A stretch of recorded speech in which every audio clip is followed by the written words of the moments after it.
अगली खबर ईरान से। मंगलवार की रात जिस तरह से ईरान ने कुवैत और बहरीन पर हमले किए वो बता रहा है कि अमेरिका से सीज फायर डील में कुछ अच्छा नहीं। उधर अमेरिकी सेंट्रल कमांड ने भी ईरान के कुछ द्वीपों और तेल टैंकरों को निशाना बनाया। इन अपडेट्स के साथ क्या ये माना जाए कि खाड़ी क्षेत्र में नई जंगी घमासान की शुरुआत हो चुकी है। मंगलवार की रात कुवैत से लेकर बहरीन तक के आसमान में कुछ ऐसा मंजर था। एक के बाद एक गिरती ईरानी मिसाइलें और इन्हें हवा में ही मार गिराने की कोशिश करता अमेरिका का एयर डिफेंस सिस्टम। ईरानी हमलों में हालांकि किसी जान माल के नुकसान की खबर तो नहीं है, लेकिन अमेरिका और ईरान के बीच तनाव एक बार फिर बढ़ चुका है। ईरान के इस्लामिक रिवॉल्यूशनरी गार्ड्स कॉर्प्स यानी IRGC ने दावा किया है कि उसने कुवैत और बहरीन में अमेरिकी नौसेना के 5वें बेड़े के हेडक्वार्टर एयरबेस पर हमले किए। ईरान ने इन हमलों में मिसाइल और ड्रोन का इस्तेमाल किया। वहीं अमेरिकी सेंट्रल कमांड ने कहा कि ईरान ने क्षेत्रीय देशों की तरफ कई बैलिस्टिक मिसाइलें दागी हैं। हालांकि सभी हमले फेल हो गए।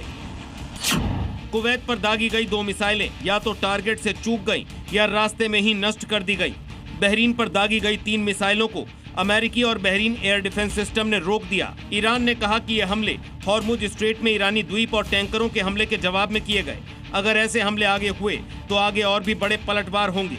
ईरान के हमले से पहले अमेरिका ने हॉर्मुज स्ट्रेट में ईरान के केशम आइलैंड स्थित एक कम्युनिकेशन टावर पर अटैक किया। अमेरिकी सेना ने इसे आत्मरक्षा में किया गया हमला बताया। दूसरी तरफ अमेरिका ने हॉर्मुज के पास एक ऑयल टैंकर पर भी हमला किया। इस टैंकर पर बोत्सवाना का झंडा लगा हुआ था।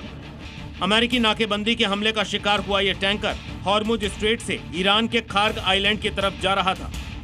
ईरान और अमेरिकी सेना के बीच वार पलटवार के बीच सवाल यह है कि उस समझौते का क्या होगा जिसे कई मीडिया रिपोर्ट्स में फाइनल बताया जा रहा था। खुद ट्रंप ने दावा किया था कि इस वीकेंड तक ईरान के साथ डील फाइनल हो जाएगी। ये डील डीरेल ना हो इसके लिए उन्होंने लेबनान में हमले को लेकर इजरायली प्रधानमंत्री बेंजामिन नेतन्याहू को कड़ी फटकार भी लगाई थी। ट्रंप के उस एक्शन को सीजफायर के लिए पॉजिटिव माना गया था, लेकिन मंगलवार को भी इजराइल ने लेबनान पर हमले जारी रखे। लेबनान में इजरायली हमले जारी हैं। नबातिये समेत कई इलाकों पर एयर स्ट्राइक हुई, जबकि हिजबुल्लाह ने भी ड्रोन और मिसाइल हमले किए। इजरायली सैनिक लेबनान के अंदर पहले से ज्यादा आगे तक पहुंच गए हैं।